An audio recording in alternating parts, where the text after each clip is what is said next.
everyone, and welcome to Movin' Right Along, a Muppet Movie podcast. Brought to you by ToughPigs.com, where we watch the Muppet Movie 2 minutes at a time, and then talk about it a lot. I'm Anthony Strand. And I am Ryan Roe, and we are your hosts. And this is the first episode. Welcome to the first episode, Anthony. Same to you. Thanks. So, a while back, we started listening to the brilliant and entertaining podcast Star Wars Minute, where Star Wars fans talk about the movies 1 minute at a time. And then at some point, what was it, about 2 years ago? So we started thinking about, hey, we have a lot to say about Muppet movies. We should do this thing, but with Muppet movies. And then I happened to meet the hosts of Star Wars Minute, Alex Robinson and Pete the Retailer, at New York Comic Con, and I asked them if they would be cool with us using their format for a Muppet podcast, and they very graciously agreed. So thanks, Alex Robinson and Pete the Retailer. And then a million other people had the same idea for a bunch of other movies. But so that's why we decided to change it up slightly and do 2 minutes at a time. Yeah. Rather than 1 minute at a time. I don't think you'll find that anywhere else. I don't think anyone else is doing the 2 minute at a time format. So we truly are innovators. We are. It's we great. Are forging a new path in movie minutia podcast. Yes, it's great for this modern generation with their short attention spans. So today we are talking about the first 2 minutes of the movie. How about that? Well, how about it? The thing about the first 2 minutes of the movie is not a lot happens. It's true. Also, one thing we want to note in case anyone wants to watch along with us, we are using the version from the 2005 DVD release. So it has the Jim Henson Pictures logo at the beginning, which we'll get to in a minute. And I don't know if there are any other differences from other versions, but that's the one we're using just in case people are watching along and anything is different. Right. So the 2 minutes that we are using from that DVD start with the Jim Henson Pictures logo, which is Kermit sitting on a big camera rig. Camera pans out from the rig. We see Kermit. He laughs. Steve Whitmire does a little chuckle. And then you see Jim Henson Pictures. What I find fascinating about that logo is that they were so clearly thinking at the time that Jim Henson Pictures was going to be a big deal and they were going to get a lot of things made. And this was going to be their big Disney-esque fanfare. Yeah, it was exciting. This logo was added retroactively to this one and to The Great Muppet Caper when they were re-released on DVD in the late 90s. And then there were a handful of new movies that they used this with. Muppets from Space. And then Elmo in Grouchland. That was a Jim Henson picture? I think it does, yeah. It does. Yeah, because it was a co-production with Sony and Jim Henson. Well, at least they were all Sony, right? Sony distributed Jim Henson Pictures. I think that was the deal, yeah. And then, of course, Buddy, the Rene Russo and a gorilla movie. And I think Good Boy? Yeah, that would have been one of the later ones, but yeah. The Talking Dog movie with featuring Carl Reiner as the voice of a dog, if not the titular dog. So anyway, Jim Henson Pictures, as a going concern, did not have the success that they anticipated. No, much like Jim Henson Records. Right.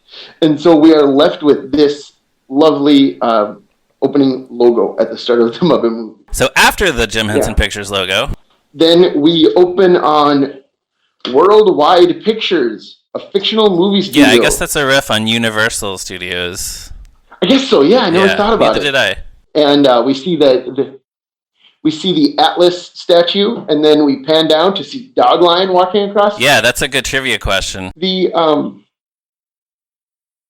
the first Muppet in the Muppet movie? Right. Doglion. And do you know who performs Doglion in the Muppet movie? In that particular shot? In that particular shot, yes. I actually, if I did, I don't anymore, but I'm gonna guess Jerry Nelson. It is Dave Bowles. And I know this because I saw him speak at the St. Louis Public Library in 2010. And at that event, he mentioned playing Doglion in the opening shot Oh, of the that's really Muppet. cool. That's good to know. Mm-hmm. And it's not on the wiki because, as far as I know, no one recorded that's too bad. But anyway, so we see Doglion. The first Muppets who speak are Statler and Waldorf, who say introduce themselves by name. I'm Statler and I'm Waldorf. Yeah, I guess we're here to heckle the Muppet movie. A lot of the Muppets get introduced by name in this movie because either it was maybe they were hoping to introduce the characters to new people, or it was just kind of like confirming everyone's excitement to see them on the big screen. Right. Well, and in that case, I mean, I kind of wonder with Statler and Waldorf, by this time, by 1979, were they already the two old guys in the balcony? Like, did people talk about them as though that were their names? So they wanted to get it up front? Yeah, probably. This is possibly why I know what their names are from seeing this as a kid. Yeah.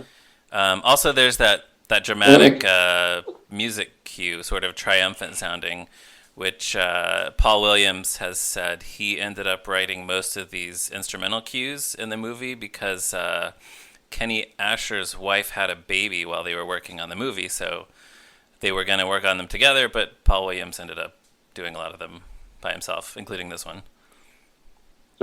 It's the one that goes ba ba ba ba ba ba ba. Thank you. Very good. Very accurate rendition. So then from there we go inside where we see the crowd at the screening of the Muppet movie, and I don't think we even see Kermit yet, do we? Right? We just see Animal, Floyd, Piggy. Yeah, at first I think it's just an assortment of characters. I did also want to mention, though, according to the Internet Movie Cars database, Statler and Waldorf's car in this scene is a 1922 Rolls-Royce Silver Ghost Springfield Pall Mall Open Tourer, which sounds like too many words to me, but that's what they called it. Huh. Yeah, and wow, that is you can learn so many things. It's all on the internet, and I assume they know what they're talking about because I think they're pretty much like the car equivalent of us with Muppets. And as far as I know, it's the same car that they would later be driven around in the Muppets Go Hollywood TV special. Yeah. Oh, that makes sense. Yeah. Yeah. So we just in the screening room here, it's really just kind of a series of jokes. Right. Animal freaking out when Floyd tells Janice, "You're my woman," and he yells, "Woman, woman!" Knocks over Scooter's popcorn. Marvin Suggs comes twirling by. All kinds. Yeah, and then shortly before this segment ends, we have Fozzie saying if the movie's not funny, he won't be able to live with himself, and then Bunsen saying, "Then you'll have to get a new apartment," which is not usually the kind of joke that Bunsen does, but it's a very funny joke. It's a good joke, and I guess Bunsen just happens to be sitting next to him. Well, and what I love about Dave Goelz's delivery of that line is he doesn't say it like a joke. Bunsen just says it like, "Here's a solution." Yeah, I guess that's why it's so funny. He's genuinely, sincerely suggesting it. Right. If Fozzie had said that punchline, he would be all, Yeah, but that's just I made a Bunsen's buddy. understanding of the situation. No, one thing that I always think of when I watch these opening minutes is the idea they existed when I was a kid.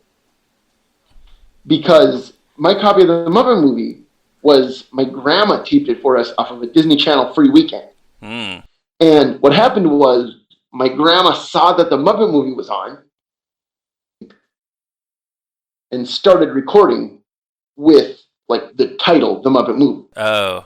Panning down to the swamp. Yeah. So my entire childhood, until I got the VHS release when I was 15, I always thought the movie started with the guy, the Muppet Movie, panned down to the swamp. Yeah, I bet actually even if you asked a lot of people, like casual fans, what's the opening shot of the Muppet Movie, they would probably say the swamp. But they would be wrong. Right, because we're 2 minutes in and we're still not even there. Like we have more studio bound or movie screening room material left, you know? But yeah, so it was actually kind of a shock for me when I first got the VHS tape. because obviously, like later on in the movie, they go back. The film breaks. They go back to it at the end. But as a kid, I just kind of rolled with it. I was just like, okay, they're watching the Muppet Movie, just like me. That broke. might actually make the film breaking gag work even better because you had no reason to think that the Muppets were watching their own movie. Right, exactly. So it just came out of completely nowhere. Yeah, that's cool. But we can talk more about that later. These minutes end with Statler and Waldorf doing the joke about how they're showing it in a private screening room because they're afraid to show it in public. But that, to me, raises the question of why Kermit invited Statler and Waldorf to their movie. Well, I think Statler and Waldorf are just part of the family. I mean, remind me, is this before or after the Danny Kaye episode? I don't remember what season that is. Well, it's season 3. Yes. And this movie came out in the middle of season 3. Yeah, so unknown. But that episode 2 is kind of about how Statler and Waldorf are part of the family. Right. They go sit outside, and it's like we miss them when they're gone. Yeah. So they're just used to it. They're resigned to it. Right. All right, I'll buy that. So I think that's why Kermit invited them. Yeah. So, yeah. Yeah. And there were originally more appearances of Statler and Waldorf scattered throughout the film, as seen in an earlier draft of the script from 1978, which we will be citing throughout this podcast. So stay tuned for that. Stay tuned for more early draft of the script fun here on Moving Right Along. Oh, in fact, I think I left one out. Did I leave one out? Yeah, here's one. Here's a fun little thing for you before we close out this episode. For example, in the June 12th, 1978 draft of the script, which is the one that we're looking at, Statler and Waldorf's arrival is followed by Miss Piggy in a pink Rolls Royce, and then Kermit riding his bike with Robin in the basket. Oh, that would have been adorable. I guess just trying to introduce the main characters even earlier, but for whatever reason. Maybe they didn't want to hit the audience with Kermit on the bike too soon. They wanted to save it for a few minutes in. But so I don't know. You gotta save your moneymaker. But I don't know why they wouldn't have used Miss Piggy in a pink Rolls Royce. Probably just slowing it down. I mean, it's all like you say. It already feels like the swamp should be the beginning of the movie. So I think it's fine that we don't spend even more time at Worldwide Studios. That's probably it. So, anyway, I believe that is all I have for minutes 1 and 2. How about you? Yeah, that's me as well. That's it for these minutes. So join us again next week for another episode of Moving Right Along. And in the meantime, don't forget to check out toughpigs.com on the internet, on Facebook, Twitter, Instagram, and everywhere else you can find. See you next time. Bye.